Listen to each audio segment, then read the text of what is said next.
Well, thank you very much. It's an honor to have a friend of mine, a very good friend of mine. We've become friends, actually, through the trials and tribulations of everything. And Mark Rutte, Secretary General of NATO, highly respected. Every country, almost every country in Europe. I think you can almost take away the almost pretty soon. No. But they all have great respect for the leader, and he is the leader. And we've had some very good discussions today, and things are going along pretty well as regarding Ukraine, Russia. We thought it would be a little bit easier. That's turned out to be tougher than the Middle East. The Middle East was supposed to be the tough one, and we've solved that puzzle. But this one will get solved also. So I want to just say it's an honor to have you, Mark. Thank you very much. Thank you so much for hosting again. And we were texting, I think it was on the day when you were in Israel and in Egypt, this tremendous success you had under your leadership, bringing peace to the Middle East. And then we texted each other and said, and the next big thing has to be Ukraine, Russia. And I want to help, NATO wants to help, my colleagues want to help to basically deliver on your vision of peace in Ukraine. And I really want to thank you for everything you're doing, including breaking the deadlock with Putin, starting the dialogue in February when you came in as president in January, but also for everything you did with NATO. The fact that we are now at this 5%, the huge success in The Hague at the NATO summit, the fact that Europeans are also stepping up when it comes to Ukraine, basically the weapons from the US being delivered to Ukraine, paid for by allies, and the Europeans coming together to discuss how can we sustain Ukraine post the peace deal. All of this is evidence of your leadership of pushing the Europeans and the Canadians to do more, to deliver, and to equalize in spending with the US. So on all of this, and today we will talk more on how we can really bring Ukraine to the next phase and get this terrible war, and all the bloodshed ended. And as you know, we are going to be making a big trip next week. Some of you are going with us. We'll be going to Malaysia, South Korea, and Japan. In South Korea, I'll be meeting with President Xi of China. We'll have a pretty long meeting scheduled. We can work out a lot of our questions and our doubts and our tremendous assets together. So we look forward to that. I think something will work out. We have a very good relationship, but that'll be a big one. We canceled the meeting with President Putin. It didn't feel right to me. It didn't feel like we were going to get to the place we have to get, so I canceled it. But we'll do it in the future. But next week we'll be with many of you in those locations that I told you. Then it's back to Washington. So thank you very much, everybody. Yeah, please. Mr. President, can you tell us a little bit about why you're elevating sanctions against Russia right now? I just felt it was time. We've waited a long time. I thought that we'd go long before the Middle East. And Mark, as you know, we did the Middle East +7. So we did 7 different wars from Pakistan and India to so many. Azerbaijan, Armenia, which they said was impossible to do. All these wars I did, and the one that we have left, we have one left. It'll be 9. We have one left, and I think we'll get that done too. I think we're on our way to getting it done. We have to. Mr. President, please. Mr. President, do you have a timeline for when you think this war is going to be over because of your leadership? No, I don't have a timeline. You can't have in war. It's hard to have a timeline. You know, so many things happen in war. Go ahead. What about Tomahawk missiles? Putin is definitely Well, the problem with the Tomahawk that a lot of people don't know, it'll take a minimum of 6 months, usually a year, to learn how to use them. They're highly complex. So the only way a Tomahawk is going to be shot is if we shot it, and we're not going to do that. But there is a tremendous learning curve with the Tomahawk. It's a very powerful weapon, very accurate weapon, and maybe that's what makes it so complex. But it will take a year. It takes a year of intense training to learn how to use it. And we know how to use it, and we're not going to be teaching other people. It's too far out into the future. Yes, Mr. President, I saw, Mr. President, that you said as recently as yesterday that you still believe that Putin wants to enter war. Yeah, then today I do. You took this step to ratchet the sanctions and put more Yeah. pressure on him.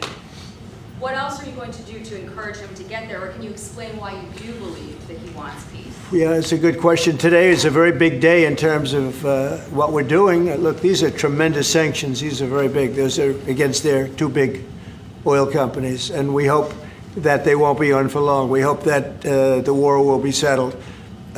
We just answered having to do with the various forms of missiles and everything else that we're looking at, but we don't think that's going to be necessary. We would like to see them just take the line that has been formed over quite a long period of time and go and let's, go home. Last week they had almost 8,000 soldiers killed. Many Russians were killed last week. Many Ukrainians were killed last week. We think it's ridiculous and would like to have it end. Why do you think he wants peace, though? Why do you still believe that? I think they want peace. I think they both want peace at this point. It's been, it's almost 4 years. You're going into 4 years. And if I were president, it never would have started. But yeah, it's time. Mr. President, on the shutdown, do you plan to meet with Democrats before you head to Asia? And if not, why not meet with the Democrats? Well, I think it's a shame that it's shut down because we have the greatest economy, as you were saying before. We have the greatest economy in the world right now, by far, the United States. We have almost 18, now it was 17, now it's $18 trillion being poured into our country, and it's no time for shutdowns. I don't think it's affecting what we're doing, but it's too bad for a lot of people. We have a lot of good people that are working right now that should be, and it's because the Democrats want to try and renegotiate a deal that they had negotiated. They want $1.5 trillion given to illegal immigrants who came into the country, and it's going to hurt the health care of citizens of our country that have been paying into it, that have been working hard for it, that really deserve it. So we're never going to do that. It's not going to happen. And I will tell you, there are a lot of good Democrats that really want to make a deal. And I think all we need is 5 Democrats because we have a great support on the Republican side. So I think we need 5 Democrats, and there are a lot of them that want to make a deal. So I think at some point, common sense will prevail. Yeah, go ahead. You can finish up. On the drug boat strike in the Eastern Pacific, Yeah. can you explain to us what that was about, how it was conducted? Yeah, sure. Well, they had one today in the Pacific. And the way I look at it every time I look, because it is violent, and it's amazing that the weaponry, that everyone, they have these boats that go 45, 50 miles an hour in the water. And when you look at the accuracy and the power, look, we have the greatest military in the world. We have the greatest weapons in the world. And you see a little bit of it there. One shot, everyone dead center. And the only way you can't feel bad about it is you realize that you won't feel badly about it, is you realize that every time you see that happen, you're saving 25,000 American lives. Every one of those boats that gets knocked out is saving 25,000 American lives, not to mention the torn up families all over the country. And whenever I see that, I say to myself, I just saved 25,000 lives. I will say that there are very few boats traveling on the water right now. Actually, that includes fishing boats, that includes any other kind of boat. But there are very few boats traveling on the water. So now they'll come in by land to a lesser extent, and they will be hit on land also. Go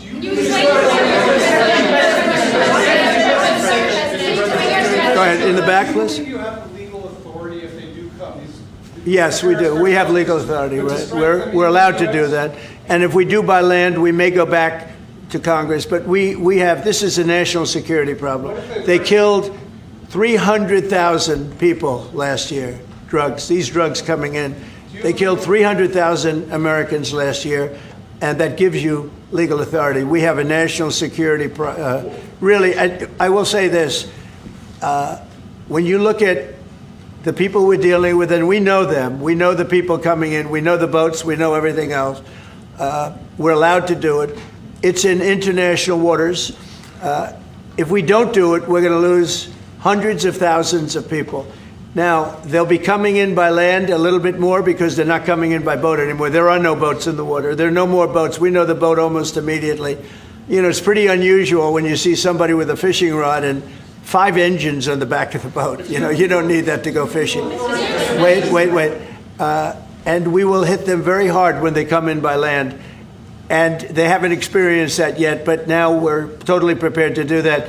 We'll probably go back to Congress and explain exactly what we're doing when we come to the land. We don't have to do that, but I think, Marco, I'd like to do that. You may respond to that if you want. Yeah, well, I mean, the question is, bottom line, these are drug boats. If people want to stop seeing drug boats blow up, stop sending drugs to the United States. But Does it matter if it's in the United States? Well, these are all in international waters. The boat. Could you do a strike in the United States or if Northern Well, that's a America- different matter. Now you're talking about a law enforcement matter. In this particular case, there are people traveling on international waters headed towards the United States with hostilities in mind, which includes flooding our country with dangerous, deadly drugs.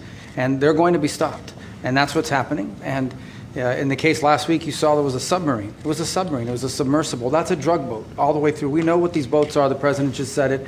We track them from the very beginning. We know who's on them, who they are, where they're coming from, what they have on them. You know, if you're running drug boats, you're in grave danger. And drug usage is way down, and drug usage coming from the sea, they call it ocean drugs, a little term that they use, the ocean drugs, is very close to non-existent right now. I wouldn't want to be in one of those boats heading away. You know, they're driving happily to destroy the lives of people, and they end up, that's the end of them. So the ocean drugs and the sea drugs, drugs by sea they call it also, that's almost down to nothing, as you can imagine. So they continue to come in by land at a little bit less because they see something is going to happen. They don't like it. They see something, and they're right. Something very serious is going to happen. The equivalent of what's happening by sea. And we're going to Congress just to tell them what we're doing, just to keep them informed. But we have to do it for national security. We have to do it to save lives. Secretary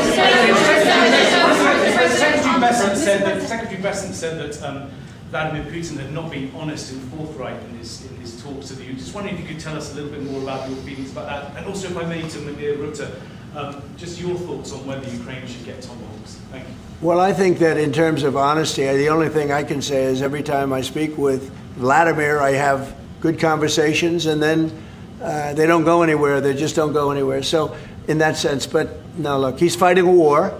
He's in a war. That's two very competent sides, and that's the way war is. You never know with war, but I would say that it's time to make a deal. A lot of people are dying. You know, they're not Americans, but they're people. They're souls, and they're dying by the thousands, worst since World War II, and we really should stop it. And to your other question, yes, please. Sorry, to your other question, this has been consistent from this president when we first met again after your re-election in Mar-a-Lago in November. You said we have to stop the killing. This is close to your heart, and this is your vision. That's why this war needs to end. When it comes to Tomahawks or whatever system, it's up to individual nations to decide whatever they want to supply to Ukraine. NATO doesn't take a position, but I can assure you this. When the president called me in July and said we want to again send weapons into Ukraine, paid for by our allies, the Canadians and the Europeans, that was an important moment. And that is now taking place, and the ambassador, myself, we're working hard at this. Already a couple of $1 billion of weaponry into Ukraine from the US, paid for by allies. So I'm not going to comment on about the Tomahawks, but when it comes to the US and all the support for Ukraine, it is there and it is close to the president's heart, and I know this. I will say this, and you know, Mark can say it better than anybody. The European nations and Canada have really pulled together, and it's beyond even that. I mean, it's really beyond that. And also the Australians and New Zealanders, Japan, they all. If you want to really add them up, we could really add them up. But NATO, basically, European and Canada and a lot of other nations, they've really band together. They are not happy about what's happening with Russia and Ukraine. They're not happy at all. Neither am I. Mr. President. Jeff? Sir, just changing this topic slightly, I see you've got the Model of the White House and the ballroom. Many people were surprised that the entire East Wing is being demolished because you had said initially that the ballroom would just touch or would not. Well, touch certain it. areas What are being happened? certain areas are being left. We determined that after really a tremendous amount of study with some of the best architects in the world, we determined that really knocking it down, trying to use a little section. You know, the East Wing was not much. There was not much left from the original. It was over the course of 100 years, it was changed. The columns were removed, and it was a much different building. Then a story was added on in 1948, 1949. There was a story added on, which was not particularly nice. And the building was very, very much changed from what it was originally. It was never thought of as being much. It was a very small building. And rather than allowing that to hurt a very expensive, beautiful building that, frankly, they've been after for years. You have that. I brought these along so people could see, but it's, you know, there's a relative Nobody's actually seen anything quite like it. I think it'll be one of the great ballrooms anywhere in the world. It's about $300 million. It's set to do many, many things, including meetings of foreign leaders, including the honoring of foreign leaders. You can see this. This is a plan. If it's got tables so that you honor a foreign leader, we have a proper space. Right now, we have a space that with tables holds about 79 people. And this is a proper kind of a thing. Now, what the White House was doing, as you know, is they were putting tents out on the lawn. This is an interior shot of the ballroom. I think there'll be nothing like it. And it's being paid for 100% by me and some friends of mine, donors to it. The government's paying absolutely nothing. We're also working with the military on it because they want to make sure everything's perfect. And the military is very much involved in this. They want to make sure everything is absolutely beautiful. You can see the kind of interiors that we're talking about. That's an interior of the ballroom. And it's the highest level. And you see it goes beautifully with the White House. I mean, the mix is beautiful. So over the years, many presidents have made changes. This obviously would be the biggest change, but this was something they've wanted for at least 150 years. Many of you have gone to the events where they had, as an example, President Xi, or they had, you know, a leader of one of the countries, including the king and the queen from your favorite country. Absolutely. Frankly. But where they'd be honored, and they'd be in a tent out on the lawn, and it would rain, and it was a disaster. Brian's shaking his head. You know what I'm talking about. And so I thought I'd bring this out because this is going to be probably the finest ballroom ever built, and we're doing it no cost to the country. It's being the money's being put in by me and donors, very great patriots actually, and the spirit on the building of it is amazing. We are using little sections of footings and various other things, but that's sort of irrelevant. In order to do it properly, we had to take down the existing structure. The way it was shown, it looked like we were touching the White House. We don't touch the White House. That's a bridge, a glass bridge, going from the White House to the ballroom. Then you get into the lobby of the ballroom, and then you go into the magnificent, the main room. And it's something that has gotten incredible reviews. And just quickly following up on that, sir. I just want a quick follow up on that question. Your response to people who say that you haven't been transparent enough about this. I haven't been transparent? That's some of your critics feel it should I've shown this to everybody that would listen. Third-rate reporters didn't see it because they didn't look. You're a third-rate reporter, always have been. So third-rate reporters didn't look, but anybody that asked, these pictures have been in newspapers. They've been all over the place, and you know we're very proud of it. It's gotten great reviews. It's gotten really great reviews. So I think we've been more transparent than anybody's ever been. Why do you believe, Mr. President, that the sanctions that you're announcing today will push Putin to the negotiating table? Well, I don't know that they will. I think that they'll certainly have an impact. They're massive sanctions. It's sanctions on oil. The two biggest oil companies, among the biggest in the world, but they're Russian. They do a lot of oil. And hopefully it'll push, hopefully he'll become reasonable, and hopefully Zelenskyy will be reasonable too. You know, it takes two to tango, as they say. And we're going to find out. They hate each other. These two people hate each other. You know that better than anybody. Yes. And it makes it more difficult than it should be. This should be easier to do. But the level of hatred between Zelenskyy and Putin is very substantial. Could I add one thing? What the president is doing today with these sanctions is putting more pressure, of course, on both parties, in this case on Russia. It's all about changing the calculus, making sure that Putin understands that the president's vision this weekend of having a ceasefire, stop where they are, as you literally said, that this has to be step one now. And for him to really accept that vision and to come to the table. And then you have to put pressure, and this is exactly what he did today. Along with Europe. I mean, Europe, look, they've actually become friends of mine. I think yes. All of them. Yeah. We have a very close relationship, and they want to see it end too. They really want to see it end. But I can say they're totally committed. If this went on for 10 more years, Europe is behind them. They just can't let that happen. You can't let what's been going on. Now, it should have never happened. It would have never happened if I were president. But it did happen. I inherited. This was Biden, a man who was without question, you take a look at the new walkway, the Presidential Walk of Fame, we call it. Biden is the worst president we've ever had, if he was even a president. The people that surrounded that desk made those decisions. But this should have never happened. It wouldn't have happened. But it did happen. I inherited it. We're going to get it ended, hopefully soon.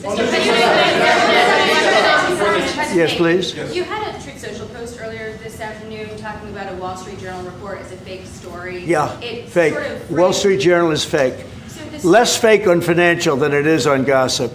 Can you just confirm that my understanding of what's happening is accurate?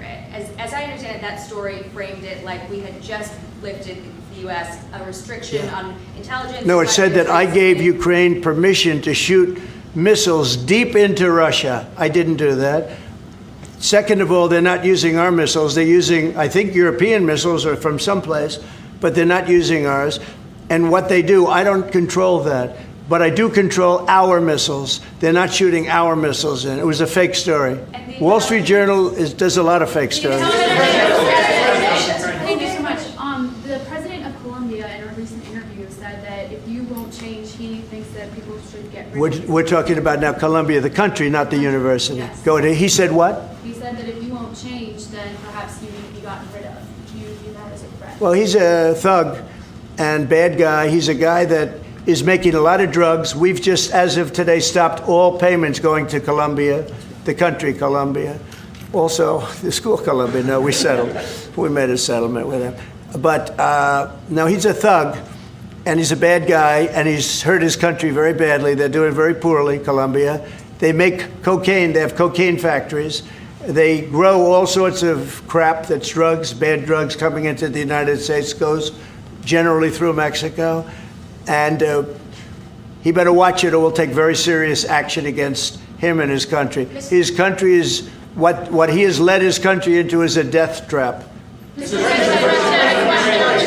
Please. Has the Secretary General presented his Ukraine peace plan to you? Are you prepared to be chairman of the Board of Peace? Oh, there is no Secretary General peace plan.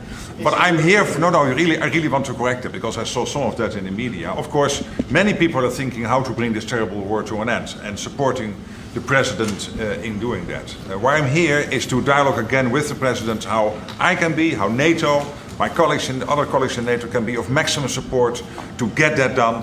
But there is no peace plan on the table. If there is a peace plan, it is what the President said last Friday and Sunday, which is stop where you are, stop the fighting. This is about NATO. We're a very proud member of NATO. We have a great relationship with the countries of NATO. I think made much better by our visit a few months ago when they agreed to 5% instead of 2% of GDP. That was a big concession. I think that was a concession that 2 years ago nobody would have said, even a year ago. Even 9 months ago, before you were elected. Yeah, they would have said that's not possible. Absolutely. And the difference is they're paying 5% as opposed to not paying 2%. A lot of them weren't paying, with the exception of Spain. I think you're going to have to talk to Spain because they're not. Spain is not a team player.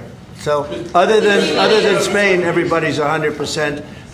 And you could solve the Spain problem very easily, I think, if you want. Brian, go ahead. The soybean Yeah, go ahead, and then we'll take Brian. Go ahead. The soybean farmers, are they going to be getting support from you soon? And your Yeah, well, they do. So what's happened, you could say with that, you could say with beef, with all of it. The beef, the ranchers, let's say, who have done a great job, have lost their shirts for many, many years. They've really been decimated. And I helped them a lot. I put tariffs on things coming in to the country, including beef. And that gave them a chance to finally have a decent industry. We are going to be talking to them. They're great people, but they've been hurt for 25, 30 years. They've been losing because other countries have taken advantage of them. And by putting tariffs on, they've been able to make a few dollars. They've been able to have an industry. But I also want to keep the beef prices low. So I'll be talking with the ranchers, and I'll be speaking with a lot of different people, including Scott and Howard, and we'll do something. Because prices are way down in our country. Energy is way down. I think you're going to see $2 gasoline very soon. I see that it's $2.50 in a lot of places, $2.50. We were heading to $5, $6, and $7 If Biden didn't go back to my policy toward the end, you would have seen, but he didn't go back to the full policy, and he missed the most important thing. So we were up to, we were way up. I think you're going to see $2 gasoline. We couldn't even break that number. That's a big difference. The only cost that's really up is beef, and the fake news only wants to talk about beef. And what I did is I made it possible for those people to survive. They're incredible people. But they were being decimated by other countries, and I didn't want that to happen. So prices are way down, groceries are down, everything's down, energy's way down, even interest rates with a bad chairman of the Fed. He's terrible, he's a fool, but even interest rates are down. So our country has never done better. We're going to take in, I think, $21 trillion this year. No country has ever taken in more than $3. And we're going to take in $21 trillion of investments because of the tariffs. If we didn't have tariffs, we would be a mess. We would be a national security problem. And we've done a job. So I'm very happy about that. We're going to do something very quickly and easily on beef to get it down. The ranchers understand that. They're so happy for what I've done. I saved them. I don't think you'd have any beef in this country if I didn't do that. So we're very proud of that. Yeah, Brian? Yes, sir. Yesterday in Los Angeles, immigration officials were attacked by some protesters in an attempt to arrest an illegal alien. Gavin Newsom, other Democrats have used very aggressive language in terms of how to address ICE agents out in the field. Is there any responsibility that we can place on Gavin Newsom and other elected officials for using such aggressive language? Well, Gavin has to be careful. Remember that when I first came in, they had a terrible riot in Los Angeles. They had the fires, which shouldn't have happened. They didn't have the water for the fires. They should have had the water coming in from the Pacific Northwest. They didn't have the waters. They didn't have water in the hydrants or the sprinklers. So they had the fires, and then they had the riot. And if we didn't go and take care of that riot, you would have lost Los Angeles. You would have canceled the Olympics, which is because of me in Los Angeles. And the police commissioner, the head of the police, said, if the president didn't come in, we would have lost Los Angeles. We did not have the capability of taking care of it. And he said it very strongly. And we did a great job. And within a week, it was all done. Within one day, it was done. But within a week, it was all done. And then they go back to their normal practice of weakness, of not taking care of criminals, meaning taking care of putting them in jails where they should be. Washington, D.C., and you all are the best people for that, because Washington, D.C. is now one of the safest cities. It was one of the most dangerous cities in the country. Now Washington, D.C., believe it or not, I'm embarrassed to say it in front of you, but Washington, D.C. went from one of the worst, most dangerous cities to, you can walk down the street, you can send your child to meet you at a location. Your child is going to be fine. We have a very, very safe city, one of the safest, and very proud of that. Memphis, by the way, is coming along fantastically. We're in Memphis right now. We had the FBI in Chicago. We're doing things. We haven't served Chicago yet. When we do, Chicago will be very quickly a very, very safe city. But if you look at what's happening in Memphis, it's great. But you got to look at Washington. People are coming up to me, people that work in the White House, they're saying, thank you, sir. And I immediately know what they're thanking me about. It's thanking, they can walk to work. They would never walk to work a year ago. They can walk into work and they feel safe and secure, and it's beautiful. And I'll tell you what, it's really an honor to add that great ballroom to the structures in Washington. It's going to be one of the great ballrooms of the world. And I think it's going to be something you're all going to be very proud of. Mr. President, as it relates to your meeting that's coming up with President Xi, what do you hope comes out of that meeting? What deliverables come I think we'll make a deal. I think we're going to make a deal on the rare earth is the least of it. Look, the tariffs are much more powerful than the rare earth. The rare earth is a disturbance, but there's a lot of rare earth around. I'll tell you, I've had more calls on rare earth. We've got it. Everybody's. We'll make a deal on, I think, everything. I think we're going to make a deal on soybeans and the farmers. I think we're going to make a deal on maybe even nuclear. President Putin in his call mentioned to me about nuclear, where we do a de-escalation, and I'm fine with that. I think it's good. I think it's a very appropriate thing. We have the most nuclear weapons. Russia's second. China is actually third by a long way, but they'll be even within 4 or 5 years. Too many.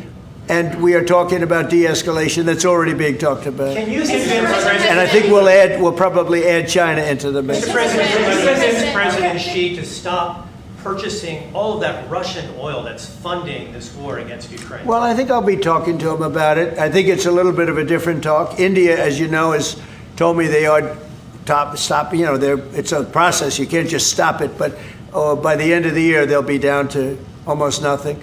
That's a big thing. That was almost 40% of the oil. India, they've been great. Spoke to Prime Minister Modi yesterday. They've been absolutely great. China's a little bit different. You know, they're a little bit different relationship they have with Russia.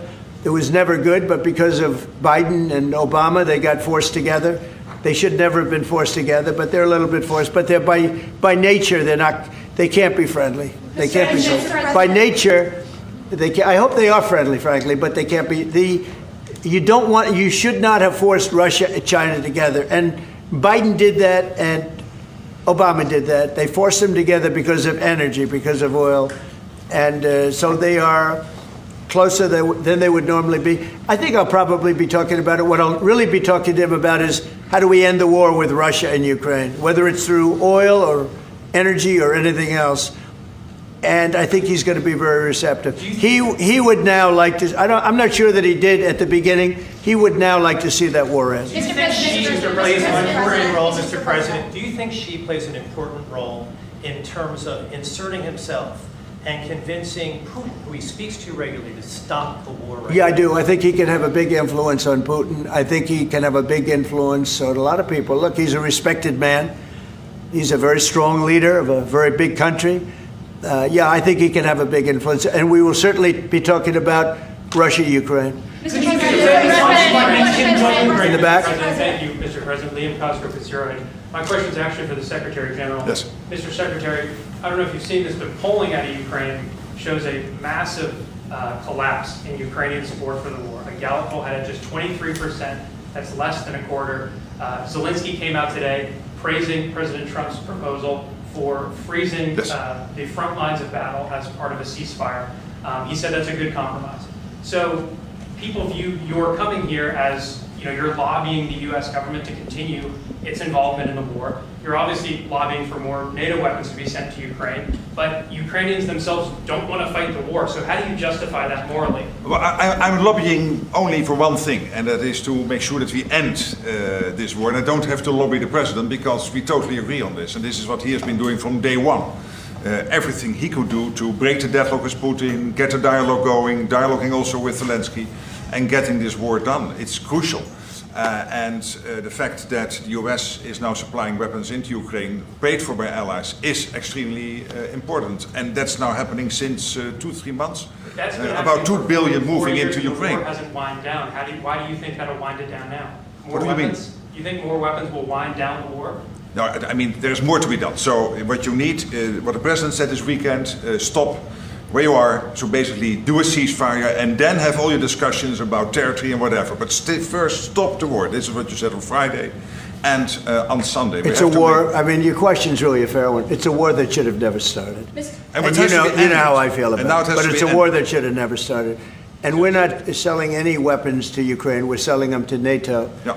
Which is different from before. With Biden, he just gave $350 billion worth of weapons and cash right into Ukraine, and that was so foolish. But we sell them to NATO, and in theory, you can do what you want with them. It doesn't have to be Ukraine, but probably it is mostly. No, what nations are doing now is buying from this program and making sure that the supplies into Ukraine, so Europeans and Canadians. And for example, these are interceptors for the Patriot systems, crucial to protect the cities. Today, again, a Russian attack has killed children, at least seriously wounded children in a kindergarten in Ukraine. So we need to make sure that the air defense systems are in place, and we need the US systems to do that, and the Europeans are paying for that. And this is exactly the type of actions we needed, and the president is doing that and trying everything to get this war to an end, starting with the ceasefire. Do you still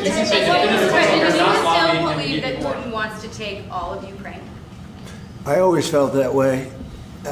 I always felt he wanted to. When I was in my first term, I was with, I was very close to him, relatively speaking. It was harder because of the Russia hoax. But I would talk to President Putin about Ukraine, and it was the apple of his eye. I'd say it was the apple of his eye, but it would have never happened. He knew the consequences were too great. When we had a rigged election and all of a sudden I wasn't there, he said, wow. I think he looked at Afghanistan, how horribly that was handled, so stupidly. And I think that really gave him a little additional, incentive. I always felt he wanted the whole thing, not a piece of it. But I think now he's willing to negotiate a little bit further, and I think he's willing to make a deal. We'll see. Mr. President, We don't want him. We don't want him to have the whole thing. Mr. President. Go ahead, please. Thank you, Mr. President. You have this big terrorist case before the Supreme Court. It's November the 5th. Yeah. You suggested that you might actually show up to the Supreme Court. Yeah, I'd like for oral to. arguments. I think it's one of the most important decisions we'll ever have from the Supreme Court. With tariffs, we're a strong, sound country. We're a nationally secure and internationally secure country. We're a very rich country. Without tariffs, it's a slog for this country, a big slog. I think it's one of the most important decisions in the history of the Supreme Court. And I might go there. I really believe I have an obligation to go there. We are doing so well as a country right now because of tariffs. And you have to understand, tariffs have been used against us for many years, decades, and just slowly but surely hurting our country so badly. That's why we owe $37 trillion. We owe that because other countries have taken advantage of us over many, many decades, And now we're a rich country. We're taking in money like we've never done before. Without tariffs, that would not be happening. And also, I solved, as you know, 8 wars. Of the 8, 5 of them, maybe even 6 of them, are because of tariffs. The threat of tariffs on these nations, if you want to fight, that's okay. India and Pakistan, if you want to fight, that's okay. But you're going to pay tariffs, and they're going to be very substantial. And we're in the midst of a trade deal. And they said, we don't want to do that. 2 days later, they call up, and they're not going to fight anymore. They have peace. But I've done that out of 8, I would say 6 times, 5 times, 6 times. Tariffs are vital to this country, and tariffs have been used against us by China, by every other country, and all we're doing is using them to negotiate fair deals. And as you know, we made a fair deal with Japan, we made a fair deal with all of Europe, the European Union. We made a fair deal with South Korea. These are countries that were taking so much money away from us, not sustainable, and now we're taking in hundreds of billions and even trillions of dollars. If this country is not allowed to have tariffs, if this country is not allowed to have the President of the United States negotiate on behalf of it with tariffs, we are put in a position where we're going to be a third world country. We can't let that happen. I think it's the most important case that we're going to have for many, many years to come. One of the most important cases we've ever had. With tariffs, we're a rich, secure country. Without tariffs, we're a laughingstock. We'll be a laughingstock. And I don't want to have anything to do with that. Thank you very much. Thank you. Thank you. Thank you very much. Thank you, press. Thank you, press. Thank you. Thank you, press. Let's go. Thank you, press. Keep going. Keep going. Hey, guys. Let's go this way. We're going. I'm going. I'm still going.